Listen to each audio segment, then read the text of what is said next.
lantai. Alhamdulillah, puji syukur kita panjatkan kehadirat Allah Subhanahu wa Ta'ala, karena pada hari yang berbahagia ini kita masih diberi kesehatan dan kesempatan untuk hadir di tempat ini guna melaksanakan suatu kegiatan yang insya Allah akan bermanfaat bagi kita semua. Salawat dan salam tak lupa pula kita kirimkan kepada junjungan kita Nabiullah Muhammad Sallallahu Alaihi Wasallam, Nabi yang telah membawa kita dari alam yang terang benderang, dari alam yang gelap gulita menuju alam yang terang benderang seperti saat sekarang ini. Baiklah ibu, sebelumnya saya ucapkan terima kasih kepada ibu-ibu guru kepala sekolah dan rekan-rekan guru sekalian karena telah berkenan hadir dalam kegiatan diseminasi menyebarkan pemahaman dan penerapan budaya positif sebagai salah satu tugas yang harus saya kumpulkan dalam calon guru penggerak ini. Jadi budaya positif ini berada pada modul 1.4 bersama saya Isnawati, calon guru penggerak angkatan 11 dari TK Aisyah Bustano Arpapua, Kecamatan Padukukan, Kabupaten Bantaeng. Sebelum kita mulai materi ini, karena ini kan masih pagi ya ibu-ibu, mungkin kita semangat dulu ya, bersemangat. Coba saya tes dulu semangatnya semua. Tepuk semangat. Hore. Hore. Hore. Semangat. Ya, alhamdulillah ternyata semua masih semangat. Nah, sekarang saya ingin ibu-ibu juga melatih fokusnya. Jadi kalau sekarang kita mau tepuk fokus dulu ya, Bu. Coba mulai. Tepuk fokus. Melihat, mendengar, mengingat, fokus. Atas semangat paginya hari ini. Jadi baiklah ibu, karena untuk menghargai waktu, saya sebagai calon guru penggerak di sini bukan sebagai orang yang merasa pintar atau orang yang hebat. Jadi saya di sini, keberadaan saya di sini yaitu ingin belajar bersama-sama dengan ibu guru sekalian untuk menerapkan ilmu pengetahuan yang saya telah dapatkan di pendidikan calon guru penggerak ini. Sebelum kita memasuki materi, kira-kira apa yang ada di pikiran ibu-ibu sekalian tentang apa itu budaya positif? Mungkin ada dari rekan-rekan guru yang bisa memberikan pemahamannya tentang apa itu budaya positif, tentang di pikiran tentang budaya positif itu. Iya. Kalau menurut saya budaya positif itu yaitu nilai-nilai atau pembiasaan yang dilakukan tiap hari. Iya, yang berpihak pada anak. Iya. Yang biasa dilakukan, contoh pada saat datang ke sekolah biasanya anak-anak salim dulu terhadap ibu gurunya, atau pada saat di depan kelas mengucapkan salam, seperti itu. Iya. Ya betul sekali Bu. Jadi apa yang ibu guru sampaikan itu sudah betul.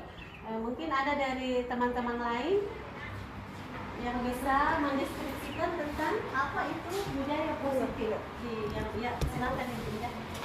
Terima kasih atas kesempatan yang diberikan kepada saya. Menurut pemahaman saya, budaya positif adalah datang ke sekolah tepat waktu, saling membantu teman yang membutuhkan,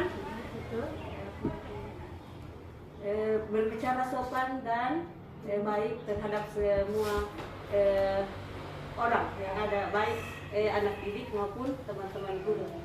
Terima kasih. Ya, terima kasih Ibu atas jawaban-jawabannya, sangat luar biasa. Jadi ya bagus sekali tadi pemahaman ibu-ibu tentang budaya positif. Jadi budaya positif itu segala sesuatu yang ada di lingkungan sekolah itu yang sifatnya positif itu yang termasuk budaya positif. Seperti tadi yang ibu guru bilang, ada kedisiplinan, kemudian ada saat di mana anak-anak mentaati aturan yang ada di sekolah, kemudian dalam kelas dia membuat keyakinan kelas sendiri dan mematuhi keyakinan kelas yang telah mereka buat sendiri. Jadi budaya positif ini sangat penting untuk kita terapkan di lingkungan sekolah kita ini, karena dengan memahami budaya positif maka kita dapat menumbuhkan motivasi intrinsik. Jadi motivasi intrinsik itu adalah motivasi yang ada pada diri kita sendiri. Jadi di mana kita bisa mengetahui memotivasi anak didik kita secara intrinsik, khususnya untuk siswa kita yang ada di sekolah ini. Jadi kita juga memiliki kewajibannya ibu-ibu untuk menyebarkan budaya positif yang ada di lingkungan sekolah kita. Baiklah. Lanjut. Sebelumnya di sini ada kata pengantar tentang budaya positif menurut Ki Hajar Dewantara. Jadi melibatkan pengakuan akan pentingnya budaya dan lingkungan positif di sekolah yang menempatkan murid sebagai fokus utama. Jadi kita itu berfokusnya pada anak didik, dimanapun itu kita harus fokuskan yang utama anak didik kita. Dalam konsep Dewantara, pendidikan itu jadi pendidikan itu menurut Ki Hajar Dewantara bukan hanya mentransfer ilmu, apa yang kita miliki, ilmu apa yang kita dapatkan di bangku kuliah, kita terapkan ke anak didik.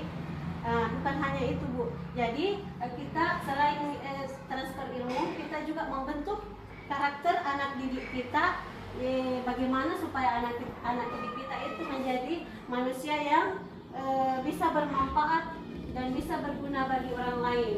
Kemudian menciptakan budaya dan lingkungan yang mendukung atau inklusif dan memberdayakan di sekolah menjadi kunci untuk mewujudkan visi pendidikan yang kita inginkan. Jadi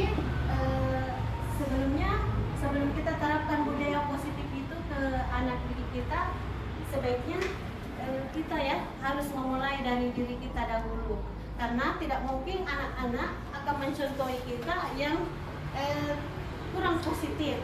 Jadi anak-anak itu akan melihat kelakuan-kelakuan yang ada pada ibu gurunya, dan dia akan meniru hal-hal positif itu. Baik, itu kita lanjutkan lagi. Jadi dalam materi ini ada beberapa konsep inti mengenai budaya positif yang akan saya jelaskan di sini. Jadi yang pertama itu ada tentang perubahan paradigma belajar, yang kedua nilai-nilai kebajikan, yang ketiga motivasi perilaku manusia, yang keempat keyakinan kelas, yang kelima disiplin positif, keenam kebutuhan dasar manusia, 7 posisi kontrol guru, dan yang terakhir ke-8 segitiga restitusi. Jadi saya akan menjelaskan satu persatu apa yang dimaksud dengan konsep yang ada di atas tersebut. Jadi yang pertama yaitu tentang pembelajaran dengan paradigma baru. Jadi di kurikulum Merdeka kita biasa mendengar kata ini ya Bu, paradigma baru. Nah, dari sini sebelumnya ada pembelajaran KTSP atau RPPM, RPPH. Nah, di paradigma baru ini seperti kurikulum Merdeka, jadi pembelajaran ini merupakan pembelajaran dengan paradigma baru yang dirancang berdasarkan prinsip pembelajaran yang berdiferensiasi, sehingga para peserta didik belajar sesuai kebutuhan berdasarkan tahap perkembangan sesuai dari psikologi Mendeleev untuk mewujudkan profil pelajar Pancasila. Nah, di sini ada kata-kata berdiferensiasi. Kira-kira itu menurut Ibu, pemahaman itu apa itu pembelajaran yang berdiferensiasi? Bisa mungkin ada jelaskan? Pembelajaran berpusat pada anak. Iya, betul sekali Bu, berpusat pada anak. Terus mungkin masih ada jawaban lain? Dan saya dapatkan tentang pembelajaran berdiferensiasi, yaitu pembelajaran yang diberikan kepada anak sesuai dengan kebutuhannya, sesuai dengan minat anak. Jadi perlu kita sebagai guru memahami kebutuhan, memahami karakter anak seperti itu. Terus kita memberikan pembelajaran karena anak-anak itu tidak sama semua kebutuhannya. Mungkin anak-anak ada yang condong mewarnai, ada yang mau bermain Lego. Jadi sekarang itu tugasnya kita sebagai guru, kita hanya mendampingi anak menemukan apa yang dia mau. Iya. Alhamdulillah, terima kasih banyak Ibu Tuti atas pemahamannya. Jadi ya mendasar sekali. Jadi berdiferensiasi di sini sesuai dengan apa yang Ibu Guru tadi sampaikan. Jadi kita harus menyesuaikan proses pembelajaran yang ada di kelas itu untuk memenuhi kebutuhan belajar murid-murid kita. Iya. Jadi salah satunya melalui pembelajaran berdiferensiasi ini. Jadi kebutuhan belajar anak-anak di sini Bu yang ditekankan dalam berdiferensiasi. Berdiferensiasi. Dari berdiferensiasi ini kita mewujudkan profil pelajar Pancasila, di mana profil pelajar Pancasila yang sering kita dengarkan itu di dalamnya meliputi apa saja ya? Ada yang mungkin bisa menyebutkan profil pelajar Pancasila itu apa saja yang termasuk di dalam profil pelajar Pancasila? Yang pertama itu mandiri, ya bagus, iya, bernalar kritis, kreatif, bergotong royong, iya. iya. Ya, jadi bagus sekali pemahaman tentang profil pelajar Pancasila. Jadi ada di situ anak-anak ditekankan di sini tentang beriman dan bertakwa kepada Tuhan yang Maha Esa dan berakhlak mulia. Jadi setiap pembelajaran yang kita buat kita harus mengaitkan dengan ketuhanan atau ketakwaan anak-anak kepada Sang Pencipta. Jadi baik itu pembelajaran modul kita ataupun pembelajaran media pembelajaran yang kita berikan ke anak-anak, selalu kita kaitkan dengan ketakwaan kepada Tuhan yang Maha Esa. Ya. Jadi agar kelak anak didik kita itu tertanam dalam jiwa mereka rasa ketakwaan dan kecintaan terhadap Sang Pencipta. Nah, selanjutnya ada mandiri. Ya, jadi anak-anak itu selain kita ajarkan ketuhanan, kita juga mengajarkan bagaimana cara anak-anak kita belajar mandiri di dalam kelas. Misalnya saja saat kita memberikan tugas kepada mereka, sebaiknya kita sebagai seorang pendidik jangan langsung memberikan contoh kepada anak-anak, tapi biarkan anak-anak kita memikirkan bagaimana atau apa yang dia lakukan sesuai dengan keinginannya. Jadi kita di sini tidak boleh melarang anak-anak, jangan seperti itu, salah caramu. Nah, jadi kita biarkan saja, lihat dulu apa yang mereka perbuat. Nanti setelah itu kita klarifikasi apa yang kalian buat tadi. Ada kan biasa anak-anak kita kasih pembelajaran seperti ini, dia tidak mau. Jadi dia yang ambil yang lain. Jadi biarkan saja dia Bu mengambil pembelajaran yang lain. Nanti kita tanya apa tujuan apa yang mereka buat. Jadi seperti itu. Kemudian bernalar kritis. Nah, ini juga penting bagi anak-anak kita untuk pertumbuhan pemikirannya. Jadi bernalar kritis di sini anak-anak itu kita motivasi, kita berikan pertanyaan romantis seperti sebelum kita memberikan pelajaran. Misalnya ada hewan yang kita mau perkenalkan ke anak-anak itu, jangan langsung disebutkan, anak-anak ini hewan apa, ini apa namanya, kucing ya, kucing itu makanannya begini. Nah, jadi sebelum itu kita kasih pemantik dulu. Anak-anak, kalian tahu di dunia ini kita hidup itu bukan hanya sendiri, ada ciptaan Tuhan yang lainnya seperti manusia, binatang, tanaman. Nah, di sini kita akan belajar tentang binatang. Nah, apa yang kalian ketahui tentang binatang? Nah, nanti anak-anak kan ada yang ibu guru saya ada kucingku di rumah, ibu guru saya ada sapiku, ada begini, dan seterusnya. Jadi biarkan mereka bernalar sesuai dengan pemahaman mereka. Nah, kemudian kreatif. Ya, kreatif di sini yang dimaksud profil pelajar Pancasila bukan hanya dalam segi membuat sesuatu sesuatu karya. Ya, misalnya kita suruh anak-anak menggambar, lalu kita lihat gambarnya, wah ternyata gambarnya bagus.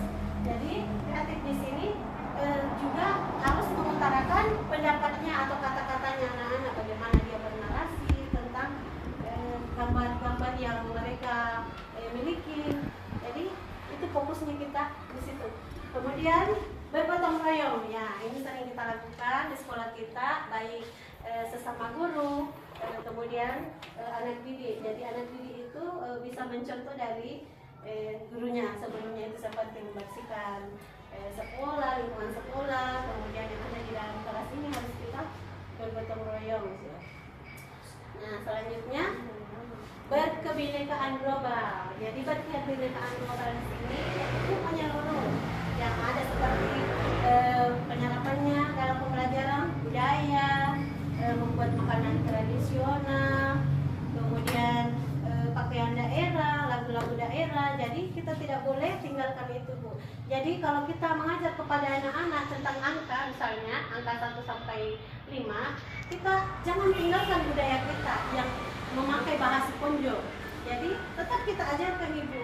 Jangan bilang jangan ke bahasa begitu, nak. Tidak boleh kalau di sekolah. Tapi kita harus tanamkan juga itu rasa cinta berkebinekaan global kepada budaya-budaya kita yang ada. Ya, baiklah Bu.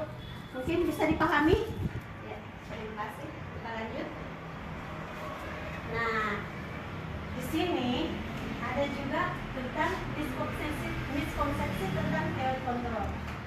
Jadi beberapa ilusi-ilusi di sini tentang miskonsepsi yang tidak bisa kita kita terapkan di sekolah ini. Ya. Jadi selama ini kita menganggap bahwa misalnya kita memberikan tugas kepada anak-anak, lalu kita mengontrol anak-anak, kemudian ada yang salah seperti ini, sini dulu kamu, ini salah cara nggak segini. Nah itu bukan seperti itu yang dimaksud di sini, Bu. Jadi ilustrasi mengontrol murid di sini yang dimaksud kita memberikan pemahaman yang terbaik kepada anak didik kita. Misalnya ada anak-anak yang berkelakuan yang buruk, nah, jangan kita cuma melihat saja dia seperti itu, tapi kita dekati dan berikan berikan dorongan atau motivasi sehingga dia tidak mengulang lagi perbuatannya yang salah. Kemudian ilusi bahwa semua penguatan itu positif dan bermanfaat. Jadi tidak semua penguatan itu yang kita berikan kepada anak-anak itu mengandung positif, ya Ibu. Jadi ada hal yang mungkin tidak sesuai dengan penguatan positif. Jadi misalnya memberikan pemahaman yang salah kepada anak didik.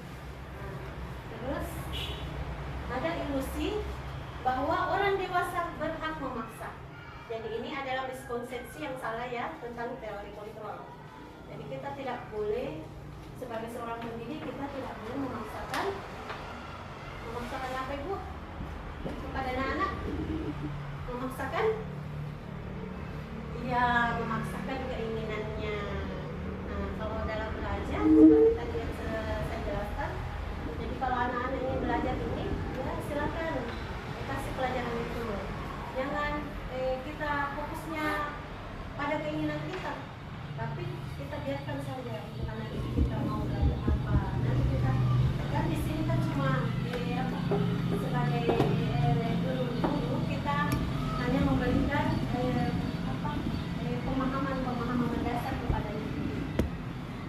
Kemudian ada miskonsepsi tentang ilusi bahwa kritik dan membuat rasa bersalah mampu membuatkan karakter. Jadi ada membuat rasa bersalah juga di sini. Nanti kita akan belajar itu apa itu yang dimaksud dengan posisi membuat merasa bersalah sebagai seorang pendidik. Kita lanjutkan. Ya. Nah, di sini ada tentang mengubah paradigma stimulus respon ke pendekatan teori kontrol. Jadi silakan ibu-ibu perhatikan ada di sini stimulus respon. Ini kata-kata stimulus respon. Dan di sebelahnya ada teori kontrol. Jadi teori kontrol itu yang harus sesuai, yang harus kita terapkan. Nah, seperti contohnya di sini, contoh responnya yaitu realitas atau kebutuhan kita sama. Ya. Jadi selama ini kita ada yang menganggap bahwa kebutuhan itu sama-sama di saya nuku dengan dia deh. Padahal seperti taruhlah kita dalam satu lingkungan sekolah ini, di kelas A saya memiliki modul ajar usia 4 sampai 5 tahun. Kan belum tentu sama modul ajarnya dengan kelas B yang usianya 5 sampai 6 tahun. Jadi ini teori kontrolnya, realitas kebutuhan kita berbeda. Jadi seperti itu. Kemudian yang kedua yaitu semua orang melihat hal yang sama. Jadi apa yang kita lihat itu sebenarnya belum tentu sama ya Bu. Meskipun ada dua anak kita yang kembar, anak didik kita yang kembar itu belum tentu sama semua perilaku tingkah lakunya. Jadi setiap orang itu memiliki gambaran yang berbeda menurut teori kontrol.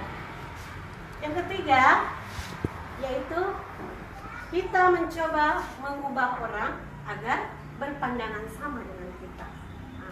Di sini kita tidak boleh tidak boleh mengajak atau memaksa kehendak orang lain ya untuk berpandangan sama, berpikiran sama dengan kita.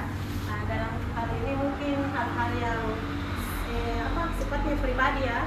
Ya, kalau di lingkungan sekolah ini tentunya kita harus seragam semua. Pendapatnya pembelajaran yang kita berikan ke anak-anak tidak boleh ada yang berbeda. Jadi kita di sini teorinya berusaha memahami pandangan orang lain tentang dunia. Jadi kita sebagai pendidik harus memandang bahwa memahami tentang kebutuhan anak didik kita yang ada di sekolah kita, memahami setiap karakter anak yang berbeda-beda. Selanjutnya ada tentang perilaku buruk dilihat sebagai suatu kesalahan. Contohnya itu kalau kita melihat anak-anak ada yang berbohong ya, ada yang berbohong, kita lihat saja seperti itu. Kita tidak hiraukan lagi, yang penting baik ditanami. Itu contoh, itu stimulus respon yang salah. Jadi yang betul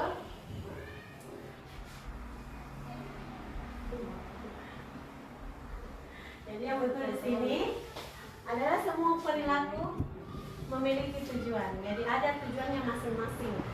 Jadi yang satu itu memiliki tujuan ke sana, yang satunya ke sana. Jadi tidak mungkin kita satukan tujuannya.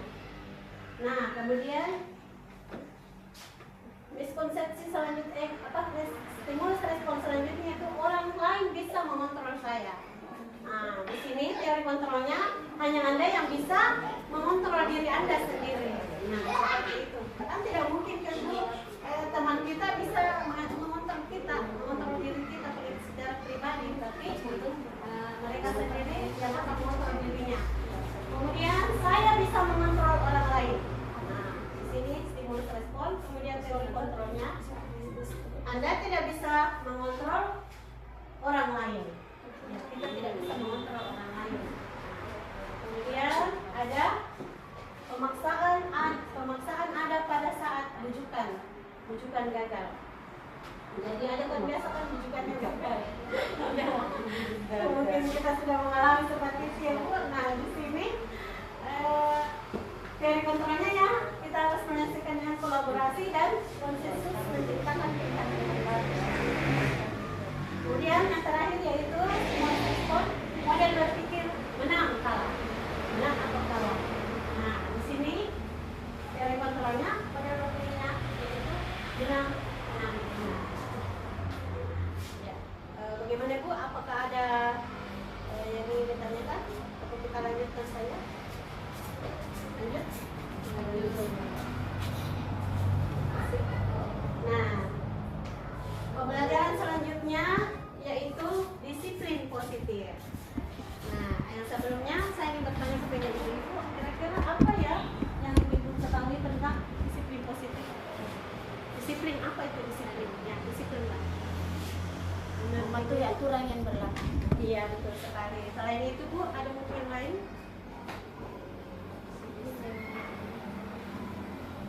Apa itu disiplin positif?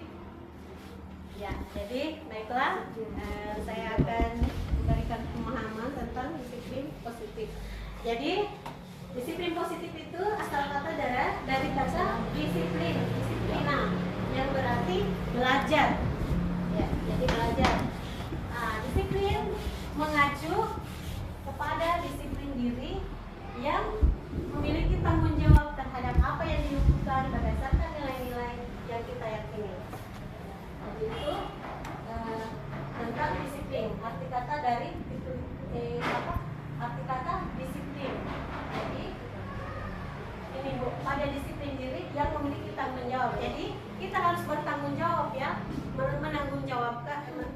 bertanggung jawab dalam segala hal. Misalnya kita diberikan amanah oleh kepala sekolah untuk datang tepat waktu, kemudian disiplin dalam membuat pembelajaran seperti itu. Nah, sebagai pendidik, seorang pendidik tentu tujuan kita adalah menciptakan peserta didik yang memiliki disiplin diri, sehingga mereka berperilaku mengacu kepada nilai-nilai kebajikan universal dan memiliki motivasi intrinsik dalam perubahan perilaku ke arah yang lebih baik. Jadi ini ya Bu, tetap di sini fokus kita adalah murid, peserta didik kita. Bagaimana cara kita menciptakan suasana disiplin atau menanamkan rasa disiplin itu kepada anak didik kita. Nah, selanjutnya ada disiplin positif. Nah, disiplin positif di sini adalah salah satu cara menerapkan disiplin yang bertujuan untuk menumbuhkan. Jadi kita bertujuan untuk menumbuhkan kesadaran setiap anak didik kita dan memberdayakan peserta didik tanpa imbalan, penghargaan atau reward serta hukuman. Jadi itu ya tujuan dari disiplin positif yang dimaksud.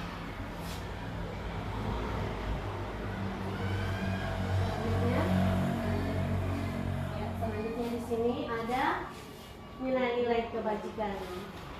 Jadi tadi kita sudah belajar tentang budaya-budaya positif yang ada di sekolah ini. Jadi nilai-nilai kebajikan itu yang telah kita sepakati bersama itu lepas dari suku bangsa, agama, bahasa maupun latar belakangnya. Jadi salah satu contoh yang bisa saya ambil di sini yaitu nilai kebajikan sebuah institusi atau organisasi, di mana kita sering berorganisasi. Dalam berorganisasi itu kita harus memiliki profil pelajar Pancasila. Jadi profil pelajar Pancasila itu meliputi beriman dan bertakwa kepada Tuhan Yang Maha Esa dan berakhlak mulia, berkebinekaan global, gotong royong, mandiri, kreatif, dan bernarasitis. Jadi ini harus dimiliki oleh sebuah organisasi.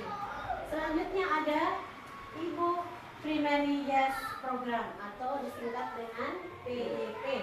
Nah, PYP ini meliputi ada di sini perilaku tentang toleransi, rasa saling menghormati, integritas kita, kemudian mandiri, saling menghargai, antusias, empati, keingintahuan, kreativitas, kerjasama, percaya diri, dan komitmen bersama tentunya dengan organisasi yang telah kita dirikan. Selanjutnya ada keterampilan hidup atau life skill. Ya, life skillnya di sini yaitu kita dalam berorganisasi itu harus memiliki sifat seperti dapat dipercaya, tulus hati, menjadi pendengar yang aktif, tidak meremehkan orang lain dan memberikan yang terbaik dari diri. Jadi sebagai satu kesatuan dalam organisasi, kita itu jangan sekali-kali memotong pembicaraan orang gitu. Kalau ada teman kita yang berbicara, tolong dihargai, biarkanlah kita menjadi pendengar yang aktif, sehingga apa yang kita dengarkan itu bisa kita serap dengan baik. Nah, namun jika sebaliknya ada teman kita yang saat bercerita, kadang ada yang yang memotong ya pembicaraan. Nah, itu sudah tidak termasuk dari keterampilan hidup atau life style. Baiklah Ibu, kita lanjutkan. Nah, kita akan belajar tentang kebutuhan dasar seorang manusia. Ya, jadi kira-kira sebelumnya saya ingin bertanya lagi kepada Ibu Guru, apa yang Ibu Guru ketahui tentang kebutuhan dasar manusia itu? Ada yang tahu? Yang yang mana itu yang termasuk kebutuhan untuk hidup Seperti makan minum. iya bagus sekali kebutuhan hidup makan minum Tinggal. ya tempat tinggal ya apalagi Bu ada yang lain selain itu kebutuhan hidup kebutuhan dasar hidup kita ya taruhlah dalam lingkungan sekolah ini jangan jauh-jauh dulu kita terhadap anak didik lah anak didik kita kebutuhan dasar anak didik kita itu kira-kira apa yang utama Belajar. ya belajar selain itu apalagi kira-kira kalau anak kita dalam kelas itu bersosialisasi dengan teman-teman kira-kira dia ingin apa kira-kira apa yang mereka inginkan ada kan biasa anak-anak yang marah atau bombet sama temannya kira-kira dia ingin apa dari temannya coba silakan Datang. ingin apa kira-kira dari temannya Sayang, perhatian. iya betul sekali iya terima kasih Bu Kepala Sekolah jadi betul sekali jadi anak-anak kita itu ingin merasa dicintai merasa dihargai merasa diperhatikan ini mereka juga membutuhkan itu dari temannya bukan hanya kita sebagai seorang pendidik ingin mendapatkan perhatian dari pimpinan kita jadi anak-anak kita itu di dalam sekolah juga membutuhkan rasa itu mereka butuh perhatian kasih sayang ya seperti tadi kebutuhan dasar manusia itu tentunya adalah segala sesuatu yang kita lakukan untuk mendapatkan apa yang kita inginkan jadi jika ada hal-hal yang kita inginkan itu sudah termasuk kebutuhan ya kebutuhan akan kasih sayang kepada suami anak nah, kemudian kebutuhan di dalam keluarga misalnya kita butuh apa tetap bertahan hidup kira-kira kalau bertahan hidup kita butuh apa itu kebutuhan dasar itu apa yang kita butuhkan untuk bertahan hidup kita bisa hidup iya makan dan minum betul jadi seluruh tindakan yang kita lakukan harus memiliki tujuan tertentu dan semua usaha terbaik yang kita lakukan adalah dalam rangka kebutuhan dasar kita terpenuhi dengan baik. Jadi jika semua kebutuhan yang kita inginkan itu terpenuhi, maka insya Allah apapun itu masalah yang kita hadapi, tantangan yang kita hadapi, insya Allah bisa kita selesaikan. Nah, taruhlah misalnya ada anak didik kita yang datang ke sekolah, tiba-tiba sampai di sekolah kita memberikan pelajaran, lalu anak didik kita itu ada yang merasa bosan atau ada yang merasa sakit perut.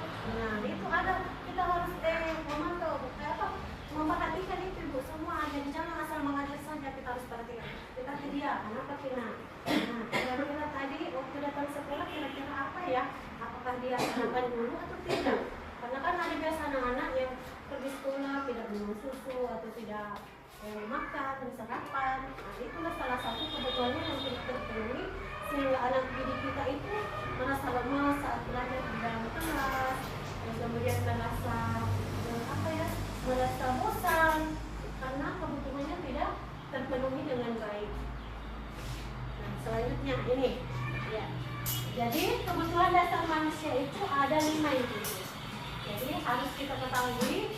Nah, di mana tadi Ibu Kepala Sekolah sudah memberikan pendapatnya tentang kebutuhan dasar, yaitu yang dimaksud tadi adalah bertahan hidup. Ini ada kita butuh makanan, tempat tinggal, keamanan dan kesehatan. Jadi itu kebutuhan dasar yang harus terpenuhi. Nah, selanjutnya ada kebutuhan akan kasih sayang dan rasa diterima. Seperti di dalam lingkungan sekolah kita ingin merasa selalu diterima oleh teman-teman yang lain. Jadi kita itu membutuhkan itu, kemudian ingin dipedulikan, kemudian ingin berbagi sesama teman, kemudian bersama dan menjadi bagian dalam suatu kelompok. Jadi itu adalah kasih sayang dan rasa ingin diterima. Dan rasa termasuk di situ kebutuhan kasih sayang dan rasa ingin diterima.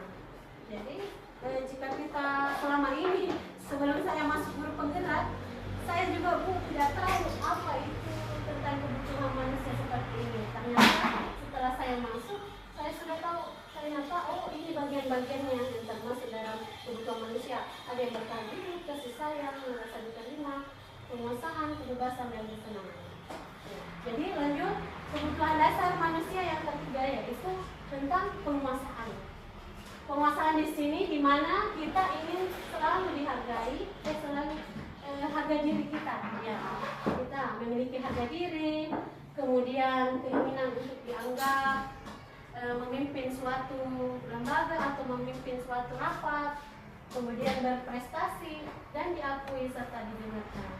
Jadi kita membutuhkan ini juga Bu dalam kehidupan kita sehari-hari.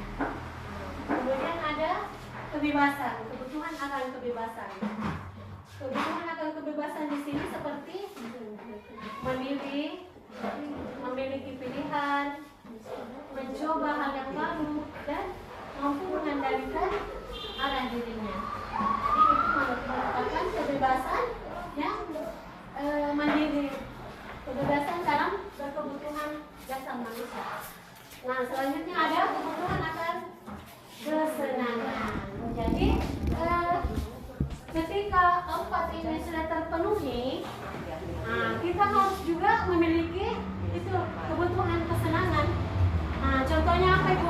Contohnya dalam seperti kita saat belajar, tidak mungkin kan kita belajar terus, kita butuh refreshing, ya kita butuh bermain, kita butuh humor, sehingga apa yang menjadi kebutuhan hidup kita bisa terpenuhi. Jadi pada anak didik kita juga seperti itu Bu. Jika kita sudah memberikan pelajaran kepada anak didik kita di dalam kelas, kita jangan terpaku hanya mementingkan mengejar kayak kejar tayang. Ini harus terpenuhi, ini harus selesai. Nah, jangan lagi seperti itu Bu, karena anak-anak itu akan merasakan kebosanan juga tersendiri di dalam dirinya. Jadi alangkah baiknya jika kebutuhannya itu kita juga berikan semacam permainan atau humor atau ice breaking di dalam kelas agar anak-anak kita itu selalu merasa termotivasi dalam belajar, tidak bosan. Jadi seperti itu. Nah, jadi ketika kelimanya ini sudah terpenuhi, maka semuanya akan berjalan dengan baik. Tapi jika ada salah satunya kira-kira yang tidak bisa terpenuhi, apa yang akan terjadi? Itulah yang akan menyebabkan hal-hal yang negatif kepada anak didik kita. Misalnya adalah yang memukul, yang apakah, karena ini kebebasan dari setiap kebutuhannya itu ada yang tidak terpenuhi. Jadi kita harus perhatikan juga ini Bu, kalau mengajar. Ya, jadi kita harus lihat kira-kira anak itu kenapa ya? Nah, kenapa dia bisa seperti itu, datang ke sekolah malas atau lesu. Nah, karena ada kebutuhannya yang tidak terpenuhi, yaitu kebutuhan akan bertahan hidupnya seperti makanan. Karena di awal sebelum berangkat sekolah mungkin ibunya lupa memberikan sarapan. Jadi seperti itu ya Bu. Mungkin ada yang bertanya atau bagaimana? Kita lanjut. Terima kasih. Jadi baiklah kita lanjutkan.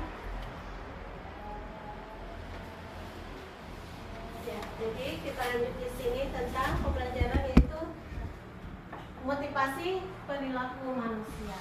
Jadi motivasi perilaku manusia di sini ada dua Bu, yaitu motivasi intrinsik yang berasal dari dalam dan motivasi ekstrinsik yang berasal dari luar.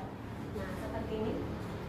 Yang dari dalam, misalnya seperti ini, untuk menjadi orang yang mereka inginkan dan menghargai diri sendiri dengan nilai-nilai yang mereka percaya. Jadi itu dari dalam asalnya Bu, dari dalam diri anak itu, bukan dari luar yang ada hal-hal yang mereka dengar lalu mereka ikuti. Misalnya kita menyuruh anak kita itu seperti ini, harus begini. Jadi itu dengan kesadaran sendiri anak-anak. Misalnya kita membersihkan di lingkungan sekolah kita, tiba-tiba ada anak-anak yang ingin dengan termotivasi dengan sendirinya. Ibu, saya mau bantu Ibu, saya bantu Ibu ya mengut sampah. Nah, itu motivasi intrinsik dalam diri. Kemudian ada motivasi perilaku ekstrinsik yang sifatnya dari luar seperti ini, dengan menghindari resiko-resiko atau ketidaknyamanan atau hukuman. saat kita tiba di sekolah datang terlambat, nah itu merupakan intrinsik atau buat kita datang atau mungkin kita berpikiran saya sengaja datang di sekolah karena saya takut sama kepala sekolah saya atau saya tidak nyaman dengan teman saya, ketika saya datang terlambat. Oh jangan-jangan kalau saya terlambat saya nanti dipukul sama ibu. Jadi itu adalah motivasi ekstrinsik yang bersifat dari luar. Nah ini menyangkut aturan yang ada di lingkungan sekolah. Nah kemudian dari proses ekstrinsik ini kita untuk mendapatkan imbalan atau penghargaan dari orang lain. Jadi contohnya di sini jika ada anak kita yang merasa telah melakukan tugas yang kita berikan dengan benar, biasakan kita memberikan ada yang biasa bentuk penghargaan seperti imbalan. Jadi ini juga Bu sebenarnya tidak boleh kita sering memberikan hadiah-hadiah kepada anak-anak. Jadi anak-anak itu kan misalnya ada yang bikin satu terus kita berikan hadiah. Nah, nanti tahun depan dapat lagi bikin satu. Nah, dia itu akan ketika kita memberikan penghargaan semacam itu, semacam imbalan, kita akan tanam dalam diri dia dan sebentar ada sikap negatif. Ya, jadi ada sifat negatif yang anak-anak itu akan miliki saat mereka akan tumbuh dewasa. Seperti mereka ingin kemasan, tidak ingin merasa selalu dia nomor satu. Ya, pokoknya tidak boleh ada yang lain. Saya harus menjadi nomor satu. Itu yang tertanam dalam pikirannya. Nah, itu yang bisa menyebabkan sehingga dia dengan teman-temannya yang lain akan kurang rasa sosialnya, atau ada yang bahkan cuek, tidak mau mendekati temannya karena dia tidak ingin merasa disaingi. Jadi seperti itu. Lanjut. Nah, jadi di dalam berperilaku itu ada istilah hukuman, konsekuensi, dan restitusi. Jadi di mana hukuman itu biasanya datang tidak terencana ya Bu, tidak terencana atau tiba-tiba. Kemudian contoh ketika kita datang di sekolah atau anak didik kita datang di sekolah terus datang masuk di kelas datang terlambat. Nah itu kan biasa ada guru, datang mesin terlambat ini nanya nih kenapa selalu terlambat ngomong. Nah, kita tidak boleh berkata seperti itu ya Bu. Nah kemudian murid tidak tahu apa yang akan terjadi apabila atau tidak dilibatkan. Jadi dia tidak akan tahu apa yang akan terjadi kalau tidak ada keterlibatan yang langsung di situ, kan biasa seperti itu. Misalnya dalam pembuatan keyakinan kelas ada satu orang anak yang tidak datang, maka dia tidak akan tahu apa yang akan terjadi saat dia melanggar itu. Padahal dia dan temannya sudah membuat aturan, tapi saat membuat aturan itu dia tidak datang. Nah, lalu temannya ada yang menegur, guru, atau yang ada yang temannya melapor, guru, ada di sana temanku yang melanggar, membuang sampah sembarangan, itu masuk dengan ini. Kemudian bersifat satu arah. Ya, jadi sifatnya itu harus satu arah, jadi tidak mungkin berbeda-beda aturan yang kita berikan. Istilahnya fokusnya hanya satu, misalnya menjaga kebersihan. Nah, kebersihan apa yang kita harus jaga? Taruhlah di dalam lingkungan sekolah ini atau di dalam kelas, kita harus menjaga kebersihan kelas. Satu arah. Kemudian berupa hukuman fisik atau psikis, itu termasuk dengan hukuman. Kemudian konsekuensi. Nah, konsekuensi di situ seperti apa itu? Mungkin ada yang bisa menjelaskan lagi. Konsekuensi itu apa? Hukuman. Ya, jadi di sini ada hukuman. Nah, di sini ada konsekuensi. Konsekuensi itu seperti yang terencana atau yang disepakati, peraturan disepakati ya. Jadi imbas dari hukuman ini ada konsekuensi. Jadi kalau ya jadi ada dampaknya. Jadi kalau dia melanggar tentunya ada konsekuensi yang harus dia terima. Ya, jadi konsekuensinya kalau menurut anak didik usia anak didik kita itu harus juga disesuaikan ya Ibu. Jangan kita mengambil contoh kelas tinggi. Kalau lah di SD seperti ini, nah, kalau di TK mungkin ada hal-hal konsekuensi yang mendidik anak kita. Kemudian tidak, murid tetap dibully, maaf itu, murid tetap dibully dan tidak nyaman atau tidak nyaman.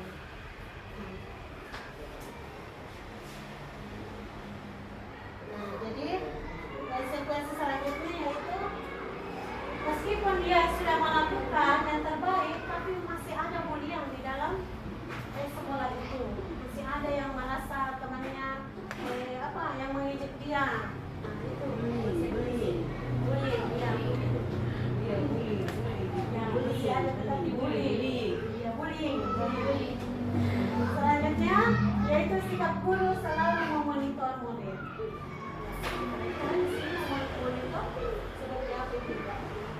Apalagi kita harus memperhatikan setiap tingkah laku anak didik dia. Itu merupakan sebuah konsekuensi hukuman. Nah, selanjutnya ada restitusi. Nah, restitusi di sini yaitu proses menciptakan kondisi. Ya, kondisi terhadap anak murid kita untuk memperbaiki kesalahan. Jadi contohnya jika ada seperti tadi ada kasus yang kita di luar, di mana ada seorang anak yang mengunci temannya dengan WC. Nah, jadi kalau ada seperti itu ibu, kita tidak boleh melihatnya saja seperti itu, berlalu begitu saja. Jadi kita harus restitusi anak itu, panggil dia, tapi jangan tinggalkan temannya. Kita harus mungkin bahwa kita berkata penuh mata yang seperti itu. Nah, kita ajar anak tersebut tetapi kemudian kita kenapa nak sampai seperti itu? Kira-kira kamu pasti punya alasannya, kenapa kamu mengunci temanmu? Nah, kita tanyakan apa kira-kira penyebabnya, kemudian caranya juga mengatasi bu, jangan langsung kita berikan solusi, tapi biarkanlah anak didik kita berpikir, oh bahwasanya justru kita memberikan rangsangan kepada diri, bahwasanya apa yang kamu lakukan itu nak sebenarnya salah, ya, tidak benar, karena kita di dalam kelas sudah memiliki keyakinan, di mana itu keyakinannya, ya. Nah, kita tidak boleh mengganggu satu sama lain. Ya, jadi kita harus saling menolong, saling membantu. Nah, selanjutnya ada proses kolaboratif yang mengajarkan murid untuk mencari solusi-solusi. Ini tadi di mana anak itu setelah melakukan kesalahan, jangan langsung kita kasih tahu caranya, yang kamu harus begini, minta maaf ke temanmu. Tapi sebagai seorang pendidik, kita restitusi anak, nah, kamu sudah melakukan kesalahan sama temanmu tadi, kamu sudah mengunci pintu. Terus kalau seperti itu, kira-kira perbuatanmu sudah betul atau salah?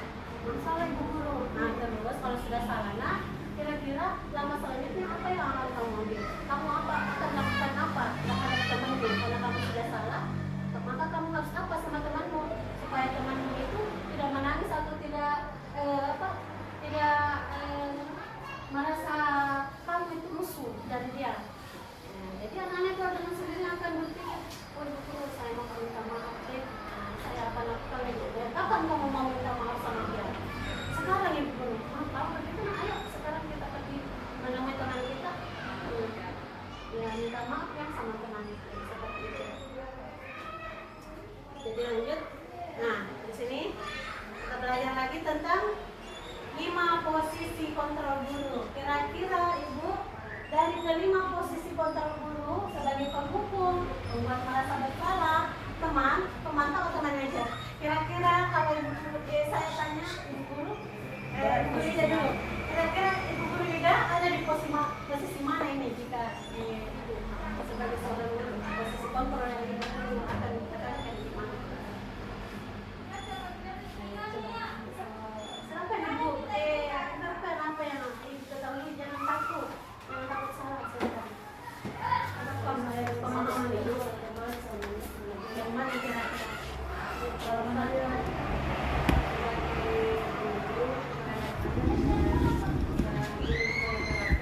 manajer dan teman, terima kasih. Kalau ibu pasti yang sama dengan ibu Ida. Kalau saya sebagai guru, saya akan memposisikan diri sebagai teman dengan manajer. kalau ibu Herati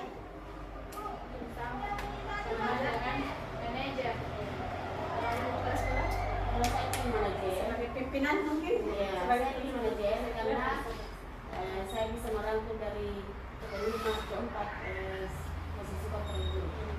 Bisa sebagai pemukul, bisa sebagai pembuat malas bersalah, tapi artinya kita bimbing dari situ, ya. Bisa sebagai teman sejawat, bisa sebagai sahabat, kemudian memantau aktivitas semua guru. Ya, bagus sekali Bu, jawabannya semua. Terima kasih.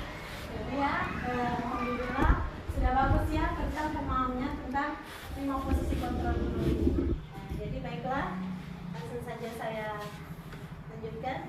Jadi di sini ada beberapa contoh penerapan 5 posisi kontrol guru. Jadi ada di sini saya ambil contoh kasus di mana ada anak tidak berseragam lengkap saat upacara bendera. Nah, jadi di sini ketika kita menjadi seorang penghukum, maka kata-kata yang akan kita keluarkan kepada anak tersebut, kita akan berkata kepadanya, hormat pada bendera 1 jam. Nah, itu posisi seorang penghukum. Tuh.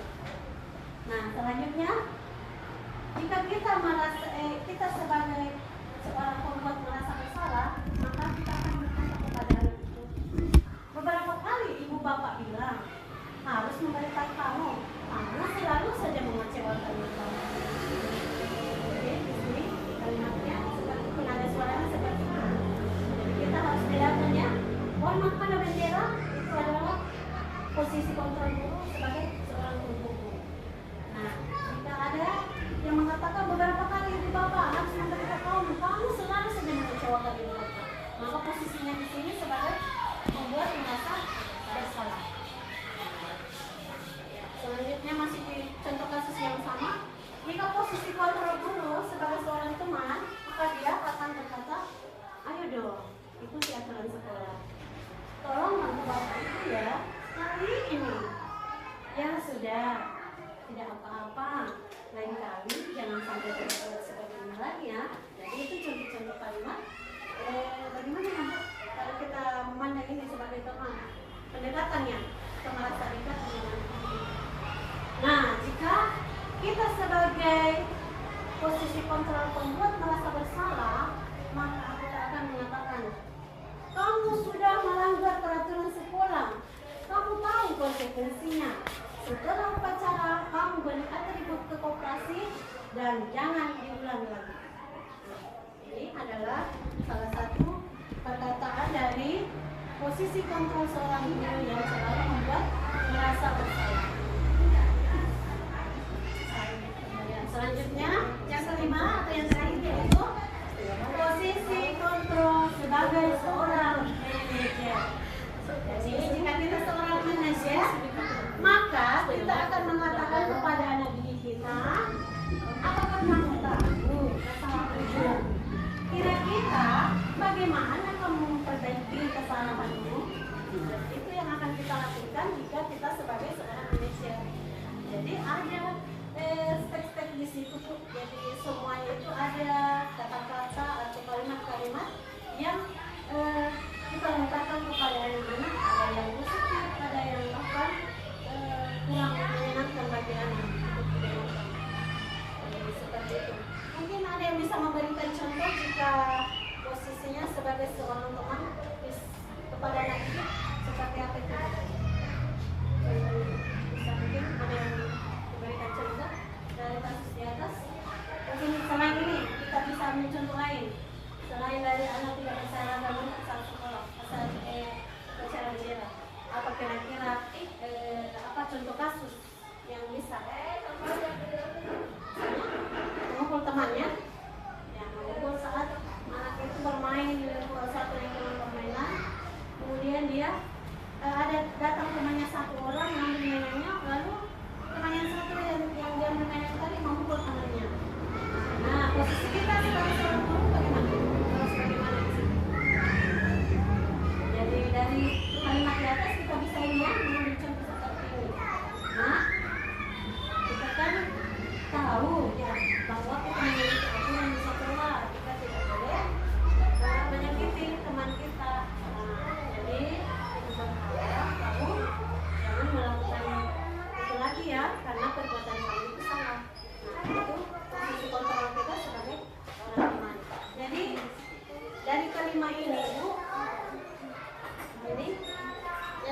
paling fokus kalau kita di TK, ya kita sebagai seorang teman, dan sebagai ya.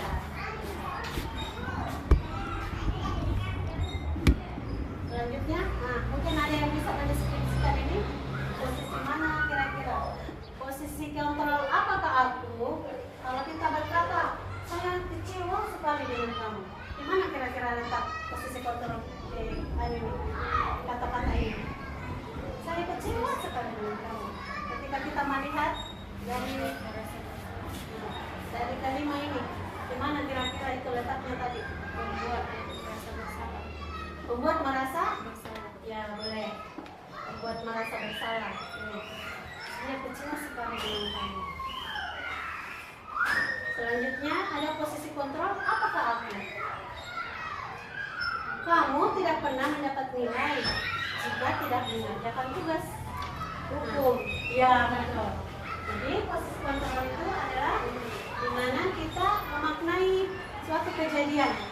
Ya, jadi di sini ada kejadian anak itu tidak mengerjakan tugas sehingga tidak mendapatkan nilai.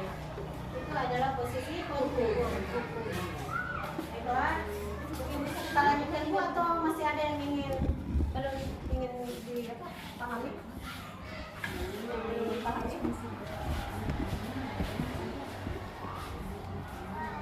Sudah mengerti semua Bu tentang posisi kontrol guru? Jadi ada pemukul, membuat merasa bersalah, teman-teman dan juga. Jadi jika seorang kepala sekolah atau pemimpinnya tentunya harus posisi dia sebagai manajer. Manage semua mulai dari hukuman yang akan diberikan, kemudian membuat merasa bersalah teman dan teman. Nah, kalau seorang guru di mana? Ya, di posisi kontrol yang tepat menurut saya yaitu sebagai seorang teman, karena kita merasa lebih dekat dengan anak didik kita. Baiklah Bapak Ibu, lanjut kita ke pembelajaran tentang keyakinan kelas. Nah sebelumnya saya ingin bertanya lagi, yang mana menurut ibu-ibu itu apa kira-kira yang ada yang pikiran ibu itu tentang keyakinan kelas? Karena keyakinan kelas itu keyakinan yang telah dibuat oleh anak didik dengan guru. Sedangkan peraturan kelas yaitu yang dibuat oleh guru sendiri tanpa dilibatkan siswa atau murid di dalam kelas. Betul sekali, terima kasih Bu Tuti. Terus setelah kita Bu Tuti, bagus sekali jawabannya. Jadi keyakinan kelas itu melibatkan anak didik kita yang ada di kelas kita. Jadi kita membuat sebuah kesepakatan kelas atau keyakinan kelas di mana seperti yang telah saya buat kemarin minggu lalu yaitu tentang keyakinan. Jadi sebelum saya membuat ini saya mengadakan dialog dulu dengan anak didik yang ada di dalam kelas ini. Seperti keyakinan kelas apa yang kalian inginkan. Nah, saya kasih pemantik tidak langsung saya suruh Bu bahwasanya kita harus membersihkan. Jadi saya sengaja menaruh kertas kertas dan ruangan ini, lalu saya berikan pemantik. Nah kira-kira kalau ruangan kelas kita seperti ini kalian suka tidak? Nah, maka anak-anak dengan sendirinya akan berpikir, nah baik dia ibu guru jelek, itu. Jadi dia menemukan solusinya. Maka dari itu ketika dia mengutarakannya, maka dia harus meyakinkan bahwa kelas yang kotor itu tidak akan baik terlihat. Jadi kami buat di situ tentang kebersihan di dalam kelas. Itu salah satu contoh cara memberikan kepada anak didik kita. Jadi mengapa ya keyakinan kelas? Mengapa bukan keyakinan kelas? Sekali dari titik terima kasih. Jadi ini contoh-contoh keyakinan kelas yang telah saya buat. Di sini ada kamu sudah melanggar peraturan sekolah, kamu tahu konsekuensinya. Setelah upacara, lihat bentuknya untuk presidennya. Itu contoh kalimat yang tadi ya Bu. Nah, jadi dalam membuat keyakinan kelas ini, ini kita bisa langsung kata-katanya. Jadi, saat kamu melihat sekolah atau kelas kamu berantakan, maka kamu tahu konsekuensinya. Kira-kira apa yang akan terjadi jika kelasmu kotor? Apakah kamu akan tenang belajar? Nah, kemudian apa yang akan kamu lakukan jika kelas kamu kata seperti itu? Apa yang akan anak-anak lakukan? Mau mengambil sapu, apa, tempat sampah dan sebagainya untuk membersihkan bersama kelas itu dengan bersih. Jadi ini penjelasannya. Sehingga yang membuat saya membuat keyakinan kelas di dalam kelas A ini. Nah, lanjut kita ke pembelajaran tentang segitiga restitusi. Nah, ini yang paling inti Bu. Tolong diperhatikan. Jadi segitiga restitusi di sini adalah ini biasa Ibu dengar ya atau baru? Menurut Ibu Ida bagaimana? Apakah baru atau bukan baru? Kalau Ibu Rati? Ya, bagaimana? Mungkin ini kata baru atau sudah pernah didengar ini? Baru. Ya, ini merupakan hal baru ya. Yang kita dengarkan. Pelayanan saya sebelum masuk ke dalam grup penggerak, saya sebelumnya tidak tahu apa itu segitiga restitusi. Namun ketika saya sudah masuk di pendidikannya, saya sudah tahu dipelajari kita tentang apa itu segitiga restitusi. Nah, di sini segitiga restitusi itu adalah merupakan proses dialog. Jadi proses dialog yang kita jalankan oleh seorang pendidik agar dapat menghasilkan murid yang mandiri dan bertanggung jawab. Jadi ada dua di sini nilai apa tadi itu yang nilai profil pelajar Pancasila. Ya, jadi ini nilai mandirinya dan bertanggung jawab. Itu yang ditekankan di sini. Bagaimana tahapannya? Ya, kita lihat di sebelah sana ada segitiga restitusi. Jadi tahapan yang pertama yang harus kita lakukan yaitu jika ada anak-anak yang mengalami masalah, kita harus menstabilkan identitas. Dan identitas itu apa? Nah, kemudian ada validasi tindakan yang salah dan yang ketiga ada menanyakan keyakinan.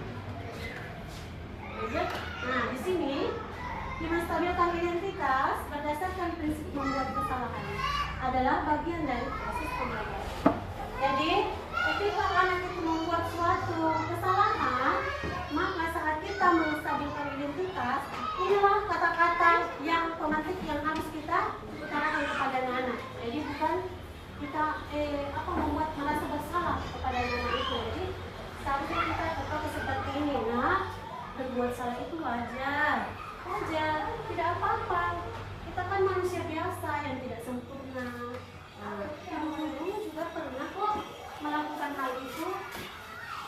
Ibu guru tidak mau.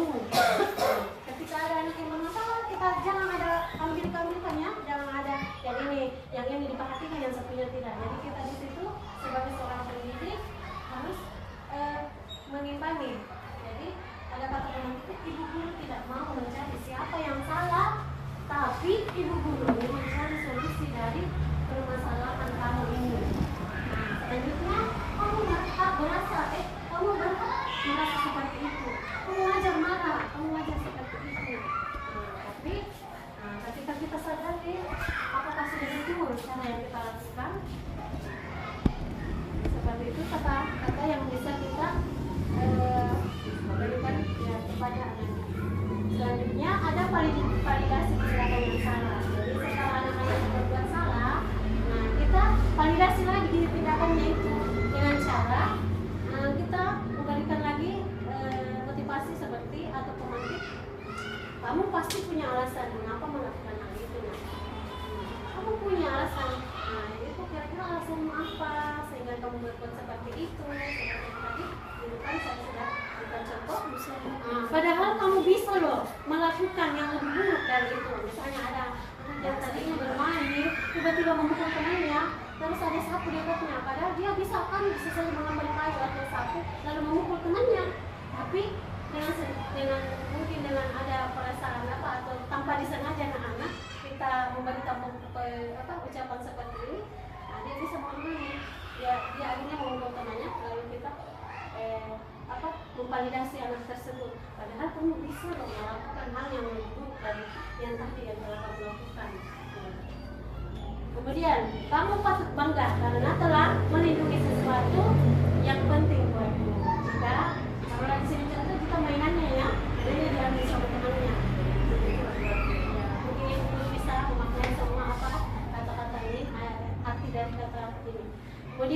kamu melakukannya karena mempertahankan sesuatu yang penting bagimu, ya penting bagi kamu, karena kamu tidak ingin diambil hakmu milikmu diambil oleh teman kamu. Nah, yang terakhir yaitu menanyakan keyakinan. Dimana di sini sebagai seorang pendidik, kata-kata yang harus kita berikan kepada anak didik saat mengalami sebuah kasus, kita menanyakan apa keyakinan kelas kita. Ya, kita kembalikan kepada anak didik kita tentang aturan-aturan yang telah kita buat di dalam kelas itu saat mereka memiliki kesalahan. Kemudian nilai-nilai apa yang telah kalian sepakati bersama. Nah, ini nilai-nilainya tadi ya, ibu guru tidak bisa ini, kita tidak bisa melanggar, tidak bisa mengganggu. Seperti itu. Kemudian seperti apa gambaran kelas yang ideal menurut kamu? Ya, jadi kan tanggal ini bahasanya untuk anak kita, jadi kita bisa sesuaikan. Nah, kira-kira kalau kamu mau berbuat baik, ini masuk surga, kamu harus apa nih sama temenmu? Apakah yang tadi kamu lakukan sudah betul atau salah? Nah, selanjutnya ada kamu ingin menjadi orang yang seperti apa? Saya berikan contoh. Nah, jika kamu seperti ini, nanti kalau besar bagaimana? Kalau kamu perilakumu seperti ini, mengumpulkan kalau semua ada nah, kita kasih komentar di situ. Ini menjadi apa? Seperti apa kamu berlaku? Baiklah, selanjutnya di sini ada di sini sebuah kasus ya, saya tangani kemarin antara Apika dan si siapa namanya? Apika dan Noren. Ya, Noren. Jadi seperti di sini ada.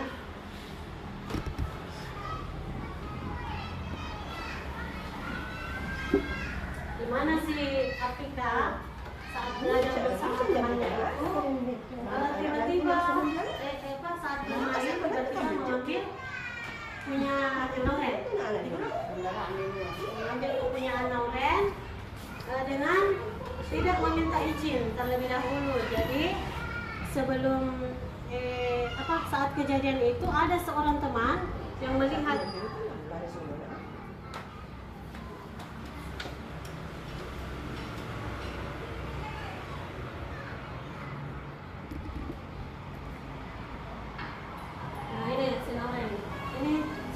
validasi tindakan ini tadi ada di awal yang waktu Apika ini membiasakan anak untuk berkata jujur, masuk di modul di apa butir 3 kemarin saya kasih masuk di situ ini. Jadi kita validasi kenapa kamu seperti itu nah kira-kira yang kamu lakukan itu sudah betul atau salah. Kemudian bagaimana caranya kamu mencari solusi dari masalah yang kamu hadapi? Kira-kira apa yang kamu harus lakukan setelah kamu memukul temanmu? Seperti itu. Kita validasi.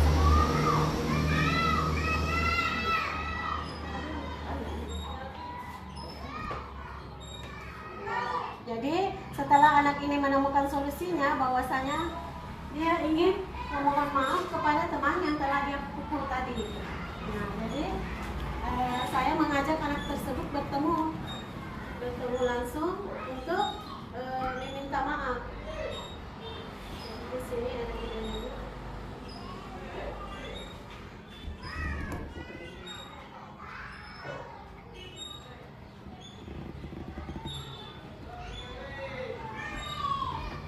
ini.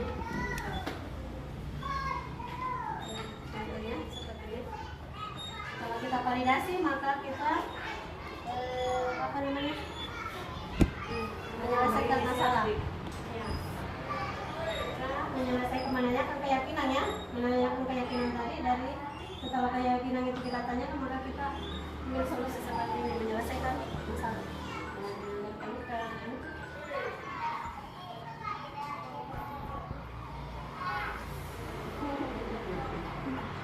Lucu ya Bu. Ya, seperti itu. Lanjut.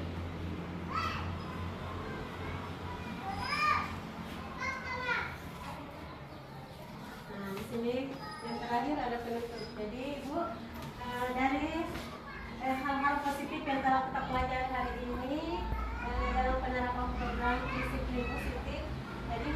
seorang guru itu memiliki standar kepribadian profesional dan sosial yang baik, di mana guru mampu merefleksikan dirinya dalam posisi kontrol saat ini. Bagaimana perjalanan dirinya sebagai pemom atau manajer yang menuntun murid-muridnya menjadi insan yang mandiri, merdeka, dan bertanggung jawab. Nah, itu adalah merupakan salah satu standar nasional pendidikan. Jadi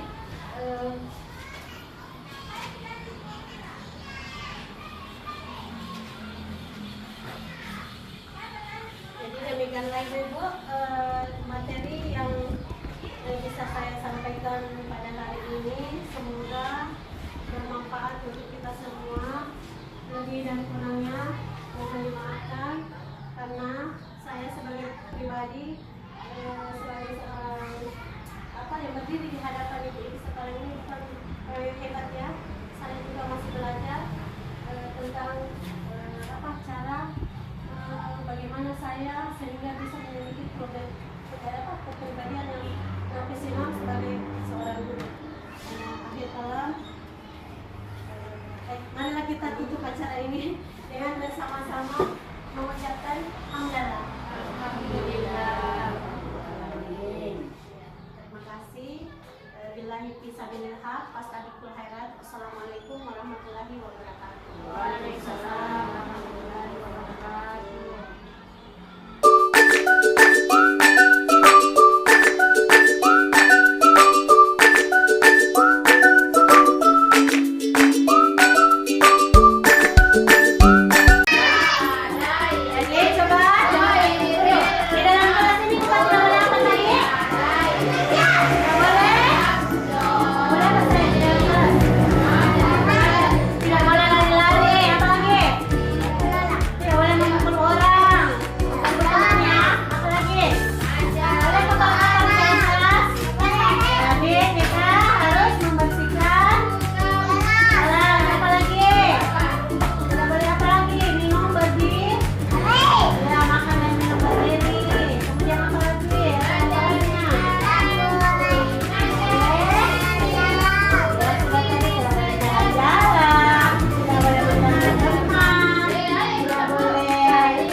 Bersama Ibu Guru Teman.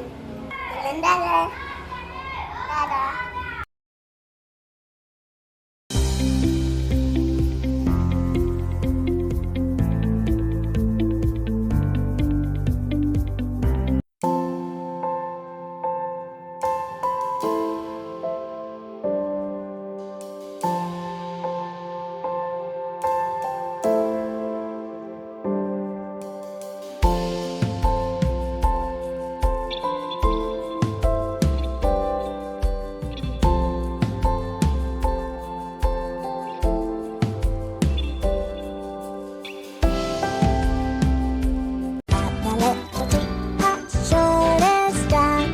This is my handle, this is my stat.